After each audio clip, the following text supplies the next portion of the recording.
느헤미야 12장 27절로 43절까지 말씀 우리 한 목소리로 합독하도록 하겠습니다. 예루살렘 성벽을 봉헌하게 되니 각처에서 레위 사람을 찾아 예루살렘으로 데려다가 감사하며 노래하며 재금을 치며 비파와 수금을 타며 즐거이 봉헌식을 행하려 하매, 이에 노래하는 자들이 예루살렘 사방들과 느도바 사람의 마을에서 모여들고 또 벳길갈과 게바와 아스마웻들에서 모여들었으니, 이 노래하는 자들은 자기들을 위하여 예루살렘 사방의 마을들을 이루었음이라. 제사장들과 레위 사람들이 몸을 정결하게 하고 또 백성과 성문과 성벽을 정결하게 하니라. 이에 내가 유다의 방백들을 성벽 위에 오르게 하고 또 감사 찬송하는 자의 큰 무리를 둘로 나누어 성벽 위로 대오를 지어 가게 하였는데, 한 무리는 오른쪽으로 본문을 향해 가게 하니 그들의 뒤를 따르는 자는 호세야와 유다 지도자의 절반이요 또 아사랴와 에스라와 무슬람과 유다와 베냐민과 스마야와 예레미야이며, 또 제사장들의 자손 몇 사람이 나팔을 잡았으니 요나단의 아들 스마야의 손자 마따냐의 증손 미가야의 현손 삭굴의 오대손 아삽의 육대손 스가랴와 그의 형제들인 스마야와 아사렐과 밀랄렐과 길갈레와 마에와 느다넬과 유다와 하나니라. 다 하나님의 사람 다윗의 악기를 잡았고 학사 에스라가 앞서서 샘문으로 전진하며 성벽으로 올라가는 곳에 이르러 다윗성의 층계로 올라가서 다윗의 궁 윗길에서 동쪽으로 향하여 수문에 이르렀고, 감사 찬송하는 다른 무리는 왼쪽으로 행진하는데 내가 백성의 절반과 더불어 그 뒤를 따라 성벽 위로 가서 화덕망대 윗길로 성벽 넓은 곳에 이르고 에브라임 문 위로 옛문과 어문과 하나넬 망대와 한매와 망대를 지나 양문에 이르러 감옥문에 멈춤에, 이에 감사 찬송하는 두 무리가 하나님의 전에 섰고 또 나와 민장의 절반도 함께하였고, 제사장 엘리야김과 마아세야와 미냐민과 미가야와 엘료에네와 스가랴와 하나냐는 다 나팔을 잡았고, 또 마아세야와 스마야와 엘르아살과 우시와 여호와난과 말기야와 엘람과 에셀이 함께 있으며, 노래하는 자는 크게 찬송하였는데 그 감동은 예스라히야라. 이날에 무리가 큰 제사를 드리고 심히 즐거워하였으니 이는 하나님이 크게 즐거워하게 하셨음이라. 부녀와 어린아이도 즐거워하였으므로 예루살렘이 즐거워하는 소리가 멀리 들렸느니라. 아멘. 6장에 완공된 성벽 낙성식을 이제 오늘 본문 12장 후반부에 하고 있습니다.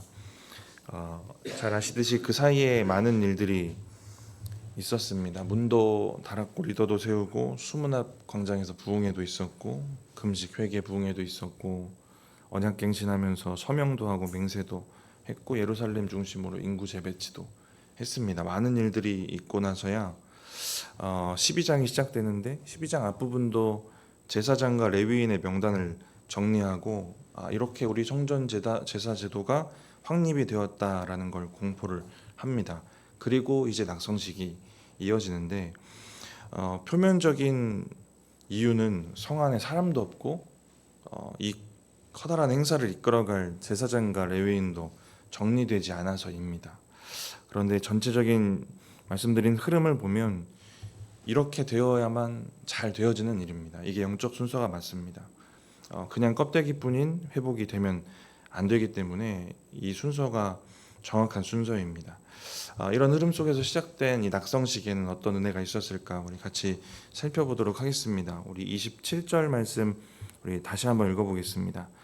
예루살렘 성벽을 봉헌하게 되니 각처에서 레위 사람들을 찾아 예루살렘으로 데려다가 감사하며 노래하며 재금을 치며 비파와 수금을 타며 즐거이 봉헌식을 행하려 하매, 각처에서 레위 사람들을 찾아 데려오는데 봉헌식에 감사하며 즐거이 찬양하기 위해서 그 일을 위해서 레위 사람들을 모아서 데려왔다라는 얘기를 합니다. 그리고 이어지는 28절 29절은 그 레위인들을 어디서 모아왔는지를 이야기를 합니다. 28절, 29절 읽어보겠습니다. 이에 노래하는 자들이 예루살렘 사방들과 느도바 사람의 마을에서 모여들고 또 벳길갈과 게바와 아스마웨 들에서 모여들었으니 이 노래하는 자들은 자기들을 위하여 예루살렘 사방의 마을들을 이루었습니다. 28절 보시면 예루살렘 사방들에서 모여들었다고 합니다. 바로 붙어있는 예루살렘 지형에는 들이 있을 수는 없고요. 그 근방의 들판이 펼쳐지는 지역부터 마을들을 이루는 곳이 있었는데 그곳에 다 흩어져 살았던 겁니다. 28절의 느도바는 예루살렘 서남쪽으로 24km 정도 가면 나오는 작은 마을이에요. 크게 멀지 않고요. 29절에 나오는 벳길갈은 여리고에서는 2km 정도 떨어져 있고 예루살렘까지는 30km가 조금 넘지만 그래도 하루 정도면 올 수 있는 거리입니다. 게바라는 지역은 예루살렘 북동쪽으로 한 8km 정도 가면 나오고 아스마웻은 거기서 한 9km 정도 더 가면 나오는 곳입니다. 모든 지역이 멀어봐야 하루 안에 올 수 있는 그런 가까운 지역입니다. 왜 예루살렘 근방에 살았을까? 29절에 한 가지 추측할 수 있는 이유 나오는데 자기들을 위하여라고 나옵니다. 이렇게 번역된 한글 번역을 보면 뭔가 자기 유익을 위해 예루살렘 근처에 산 것처럼 나옵니다. 근데 본문의 이야기의 맥락을 보면 이들이 근처에 살았던 이유는 성전에서 찬양이 필요하거나 성전에서 봉사할 일이 생길 때 언제든지 합류하고 그래서 헌신하고 봉사할 수 있도록 한 것입니다. 그래서 단순한 자기 이익 아니고 자기 직무를 위해서 근처에 살았던 겁니다. 이들이 성전 중심의 삶을 산 것이고 예배 중심의 삶을 산 것이고 자기에게 주어진 사명 중심의 삶을 살았다라는 것입니다.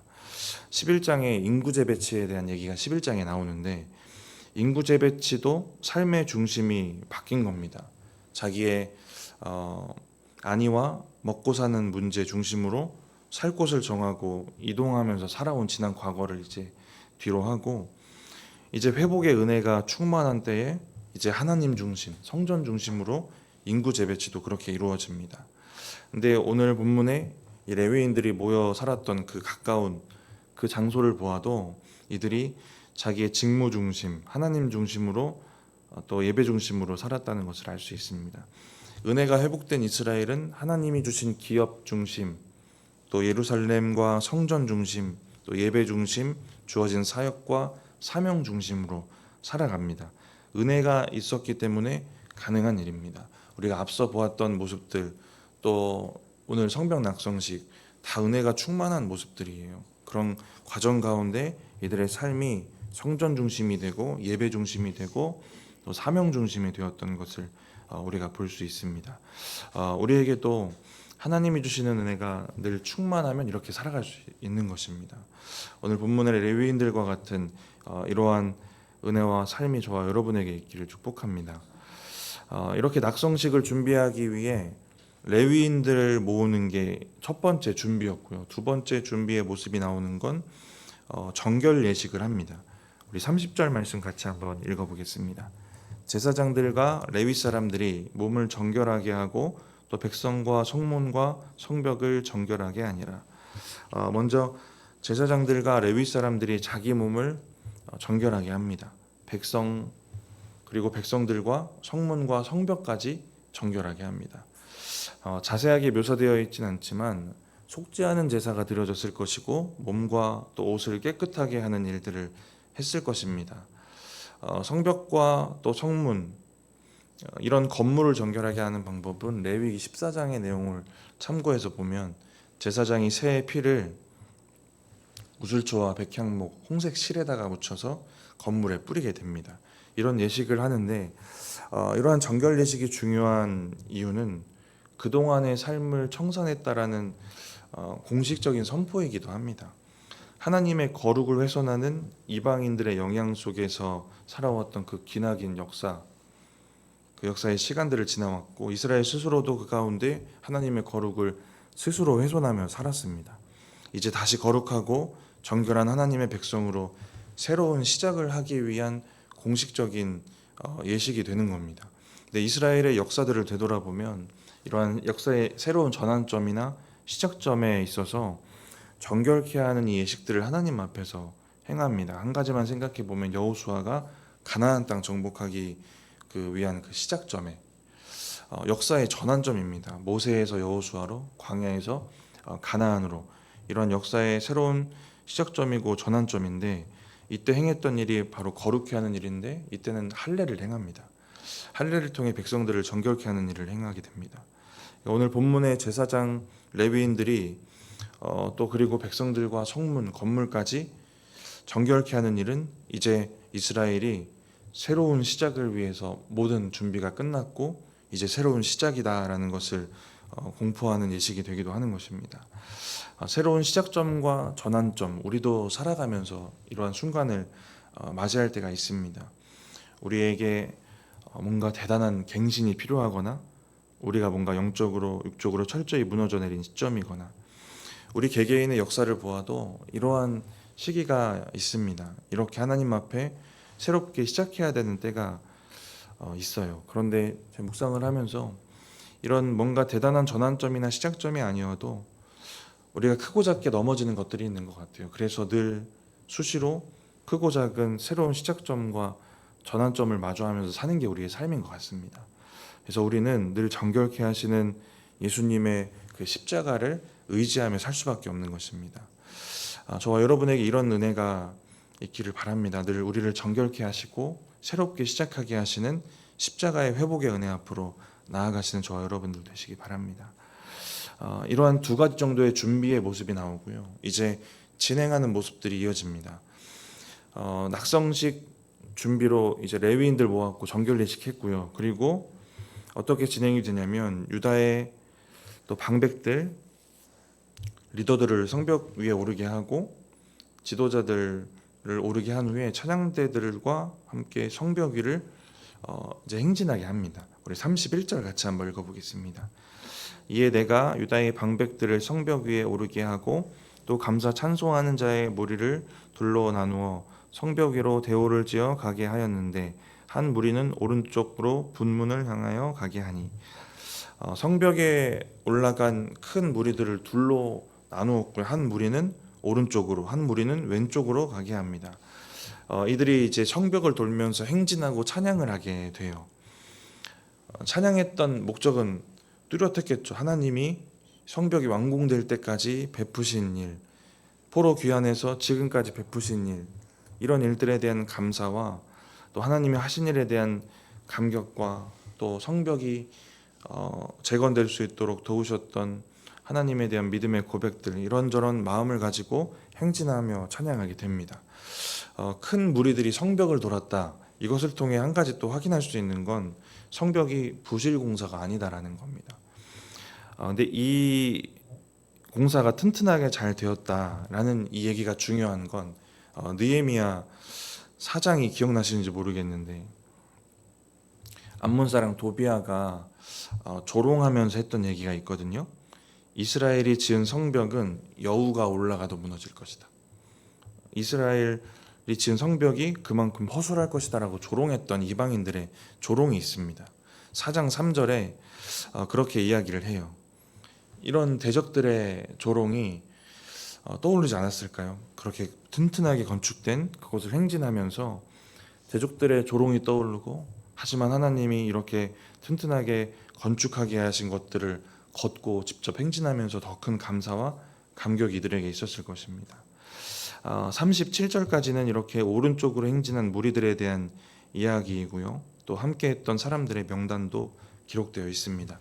그리고 36절을 보면 이 오른쪽 무리를 이끌었던 리더가 누구냐면 학사 에스라인데, 이때 이끌었던 직분은 이제 제사장으로서의 에스라입니다.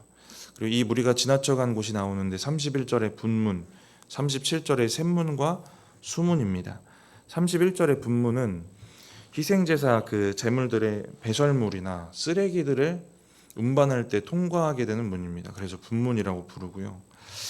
그리고 왼쪽으로 이어진 무리들에 대한 이야기가 38절부터 이어지게 됩니다. 우리 38절, 39절 같이 한번 읽어보겠습니다. 감사 찬송하는 다른 무리는 왼쪽으로 행진하는데 내가 백성의 절반과 더불어 그 뒤를 따라 성벽 위로 가서 화덕망대 윗길로 성벽 넓은 곳에 이르고 에브라임 문 위로 옛문과 어문과 하나넬 망대와 한메아 망대를 지나 양문에 이르러 감옥문에 멈추매. 여기도 이들이 지나갔던 곳에 명칭들이 기록됩니다. 여러 문들의 이름과 망대들의 이름이 기록되어 있고요.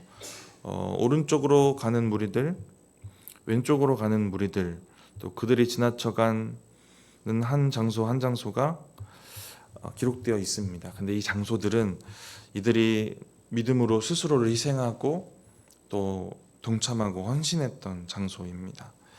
하나님의 일에 동참하고 서로에게 동역자가 되어주고 하는 것이 참 귀한 은혜다라는 것을 느헤미야 묵상을 통해 계속 확인하게 됩니다. 동참했던 사람들의 이름들이 기록되어 있고 이런 일들을 통해서 우리가 반복적으로 보게 되는데, 믿음으로 희생하면서 동참했던 하나님의 일과 그 동역했던 일에 이제 결과를 보는 겁니다. 결과를 보게 하시는 것도 참 귀한 은혜라는 생각이 듭니다. 사실 우리는 과정에만 은혜롭게 참여해도 됩니다. 하나님 진짜 기뻐하시는 것들은 그 과정에서 보여주는 믿음이거든요. 근데 이들이 과정에서도 헌신했고 또 하나님이 그 결과도 보게 하시는 게 참 큰 감동이었겠다라는 생각이 듭니다. 지난날에 자신이 했던 헌신, 그리고 지난날 그 헌신과 하나님의 일 가운데 도우시고 역사하셨던 하나님의 은혜를 지금 현재 이루신 하나님의 그 역사와 성취 안에서 누리는 것입니다.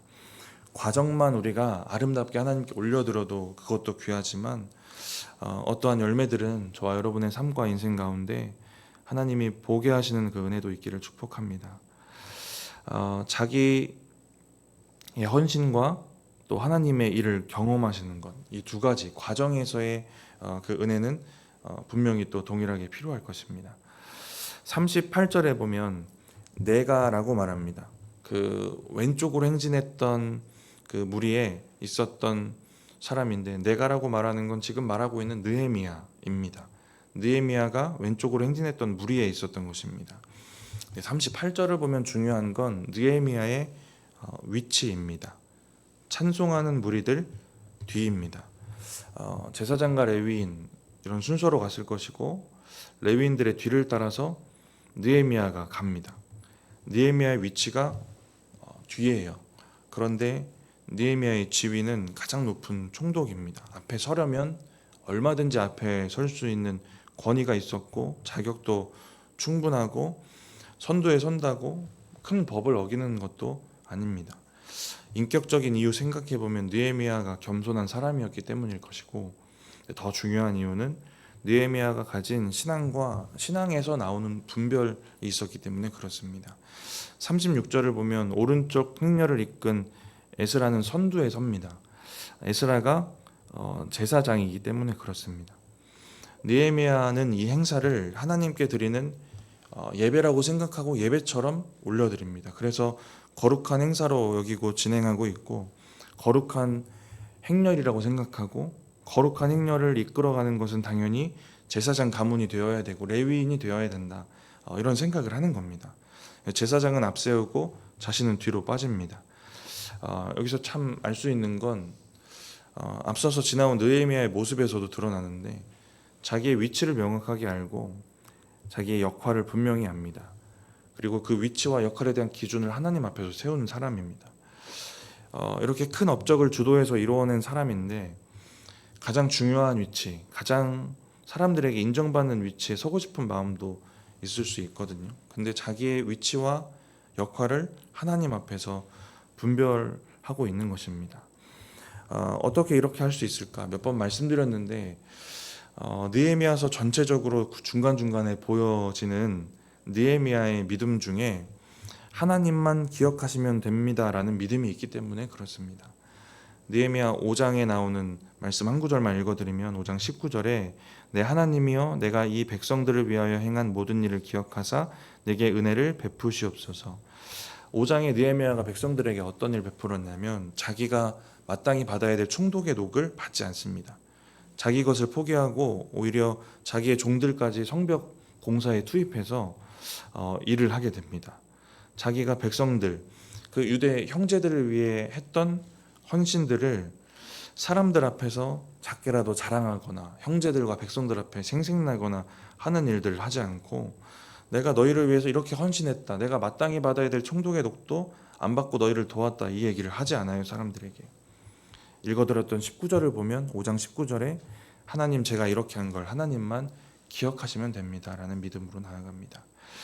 저와 여러분에게 하나님만 아시면 된다는 믿음을 가지고 나아가는 믿음이 있으면 우리도 하나님 앞에서 허락하신 위치와 직무를 잘 지켜낼 수 있을 줄 믿습니다. 낙성식이 진행되는 게 이렇게 왼쪽 오른쪽 나눠서 두 행진하는 행렬이 행진을 하고요. 그리고 40절을 보시면 한 곳에 멈춰서는데 하나님의 전입니다. 성전에 멈춰서게 됩니다. 우리 40절 같이 한번 읽어보겠습니다. 이에 감사 찬송하는 두 무리가 하나님의 전에 섰고 또 나와 민장의 절반도 함께하였고, 두 큰 무리들이 성전에 멈춰서서 이제 정렬합니다. 이제 예배, 본격적인 예배 드리려고 정렬을 하고 있습니다. 43절 같이 한번 읽어보겠습니다.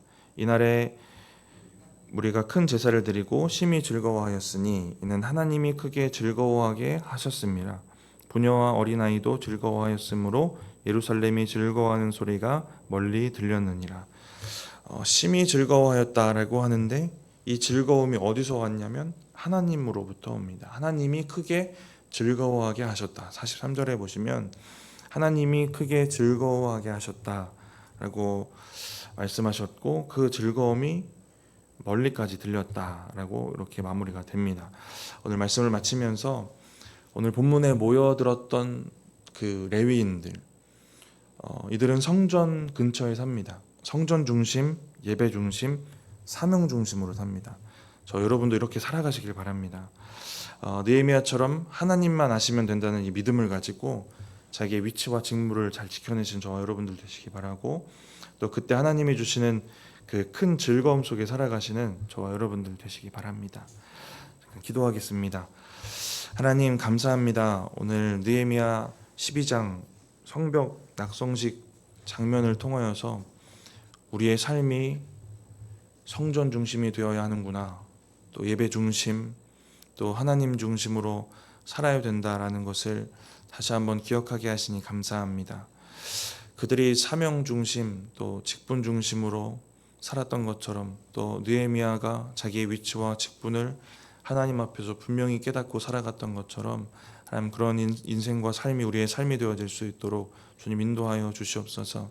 하나님 우리에게도 느헤미야처럼 우리 하나님만 아시면 되지 하나님 믿음이 있게 하여 주시옵소서.